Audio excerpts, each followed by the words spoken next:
این قسمت بدترین مشتری که تو کل عمرم داشتم، اما آخرش حسابی غافلگیر شدم.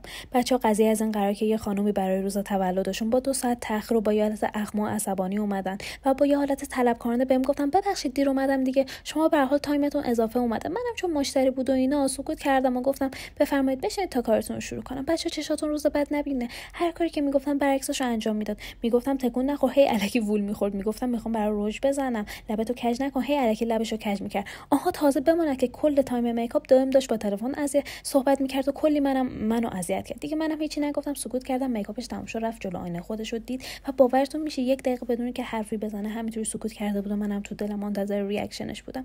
یهو برگشت سمتم، دیدم که چشاش پر اشک شد و من اینطور بودم وات چرا چی شده؟ و بهم گفتن تو دوره سختی از زندگیشون هستن و 5 ماه همسرشون رو از دست دادن و به مناسبت تولدشون به اصرار دختراشون دارن یه تولد کوچیک میگیرن و به همین بهونه الان اینجام و بعضی اوقات رفتاراشون پرخاشگرانه میشه و اصلا دست خودشون نیست و از کنترلشون خارج میشه و از من عذرخواهی کردن و به من اینجا دوباره ثابت شد که نباید ظاهر زندگی آدما رو قضاوت کنیم و بیشتر باید درکشون کنیم و همچنین از خودم خوشحال شدم که ذره این خانومو قضاوت نکردم.